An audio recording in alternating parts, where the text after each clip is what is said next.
Hi hello everyone, good evening. उम्मीद करती हूँ आप सब ठीक होंगे, खुश होंगे। It's me Sara Ahsan with another vlog.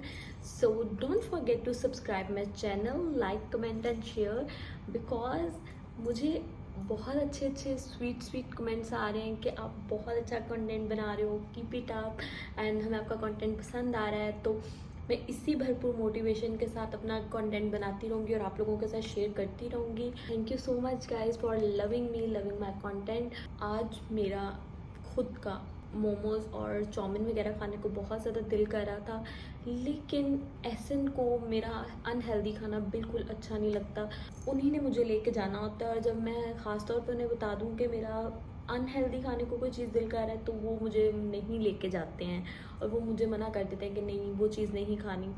तो मेरा बेसिकली मोमोज़ और चाउमीन खाने को दिल कर रहा था, तो उन्होंने मुझे कहा कि यार वो इतना अनहेल्दी होता है और इतना मैदा वगैरह होता है, और जो मेन बात यह है कि मुझे मैदे से एलर्जी है।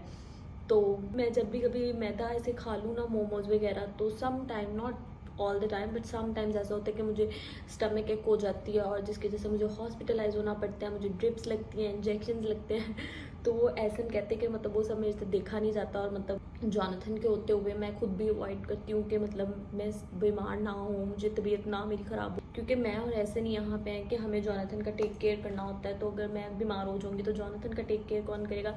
तो इस वजह से ऐसे ने मुझे कहा कि आप खुद इतने अच्छे मैक्रोनीज बनाते हो तो आप खुद बनाओ, और साथ अपनी यूट्यूब फैमिली के साथ भी उसकी रेसिपी शेयर करो। मुझे ऐसे लगता होता था एक टाइम पहले कि मेरी मम्मा के हाथ के मैक्रोनीज सबसे बेस्ट हैं, मुझे उनके हाथ के मैक्रोनीज के अलावा किसी के मैक्रोनीज पसंद ही नहीं आते थे, और मैं बहुत शौक से खाती हूँ मैक्रोनीज। तो लेकिन अब जब मैंने खुद बनाने शुरू किए तो मुझे पता चला कि मैं खुद भी बहुत अच्छे मैक्रोनीज बनाती हूँ।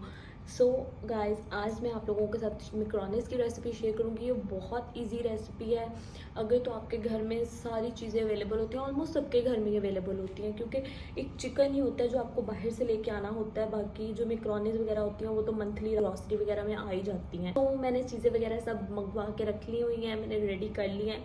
अब हम किचन में चलते हैं और मैं आप लोगों को भी दिखाऊंगी मेरी क्या रेसिपी है। मेरी यूट्यूब फैमिली मेरी रेसिपी को फॉलो करके मैक्रोनीज बनाती है, तो do share your reviews guys with me. मुझे ये चीज़ बहुत मोटिवेट करती है। मैंने बोनलेस चिकन मंगवा लिया था, जिसे मैंने वॉश कर लिया है। मैंने 1 पीस कैप्सिकम ली थी, 1 पीस कैरेट लिए थे, जिन्हें मैंने छोटे छोटे पीसेस में कट कर लिया। चिकन को अब मैं छोटे छोटे पीसेस में कट करके मैरिनेट कर दूंगी। मुझे मैक्रोनीज और बिरयानी होती है, मुझे इनका चिकन मैरिनेट करके ही डालना अच्छा लगता है। मैरिनेशन में आप लोगों के साथ करूँगी, और मैं आप लोगों को भी दिखाऊंगी मैं क्या स्पाइसेस ऐड करती हूँ उसकी मैरिनेशन में। स्पाइसेस लिए हैं मैंने, 1/2 टेबल स्पून सॉल्ट लिया है, 1/2 टेबल स्पून रेड चिली लिया है, 1/2 टेबल स्पून ब्लैक पेपर लिया है, और बिल्कुल 1/2 टेबल स्पून ही मैंने चिली फ्लेक्स लिए हैं। ये सारी सॉस ऐड करूँगी, 1/2 tablespoon hot sauce, 1/2 tablespoon oyster sauce, 1/2 tablespoon soya sauce, 1/2 tablespoon and vinegar 1/2 tablespoon. ये मैंने सारे स्पाइसेस ऐड कर दिए। अब मैं इसको मैरिनेट कर लूँगी।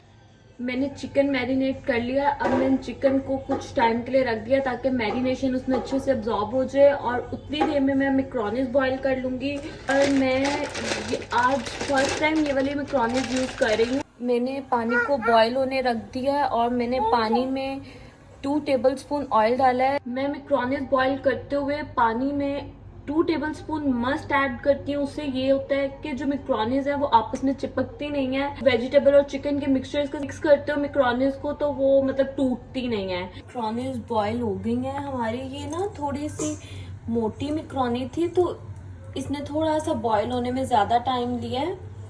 मतलब यूजुअली मैक्रोनीज 20 मिनट्स में हो जाती हैं, तो इसने 30 मिनट्स में बॉईल हुई है। ये मैंने पैन में 2 टेबल स्पून ऑयल लिया था, और मैंने वेजिटेबल्स डाल के बिल्कुल हल्का सा नमक और ब्लैक पेपर डाल के अब इन्हें मैं मिक्स कर रही हूँ ताकि थोड़े से सौदे हो जाएंगे। तो फिर उसके बाद मैं इनमें चिकन ऐड कर दूँगी। वेजिटेबल्स को सौदे करके निकाल लिया है बाहर। मैंने ऑयल के 2 टेबल स्पून लिए, जिसमें मैंने प्याज का, टमाटर का, अदरक लहसुन का पेस्ट बना के ऐड किया था, 2 टेबल स्पून ही।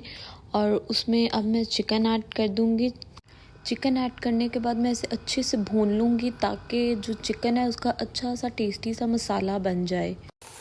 इसको अब मैं अच्छे से मिक्स कर लूँगी और ये वो स्टेप है जिसमें आपने अपने मैक्रोनीज को टेस्ट डेवलप करना होता है। अब मैं इसका जो मसाला है इसको टेस्ट करूँगी, अगर तो ये मुझे मेरे अकॉर्डिंग लगेगा तो ठीक है, अदरवाइज़ मैं इसमें जो भी स्पाइसेस वगैरह मुझे कम लगेंगे, सॉस कम लगेगी, मैं वो ऐड कर दूँगी। मैंने मैक्रोनीज इसमें ऐड कर दी हैं और अब मैं बिल्कुल हल्के हाथ के साथ इस मिक्सचर को मैक्रोनीज के साथ मिक्स करूँगी। और मेरी मैक्रोनीज नहीं टूटी क्योंकि मुझे टूटी हुई मैक्रोनीज बिल्कुल भी नहीं अच्छी लगती हैं। इसको थोड़ी देर के लिए रखूँगी और उसके बाद मैं आपको सर्व करके दिखाती हूँ। मैक्रोनीज की फाइनल लुक है, आप देख सकते हैं कि कितनी यमी लग रही हैं और जॉनथन बहुत ज़्यादा एक्साइटेड है खाने के लिए।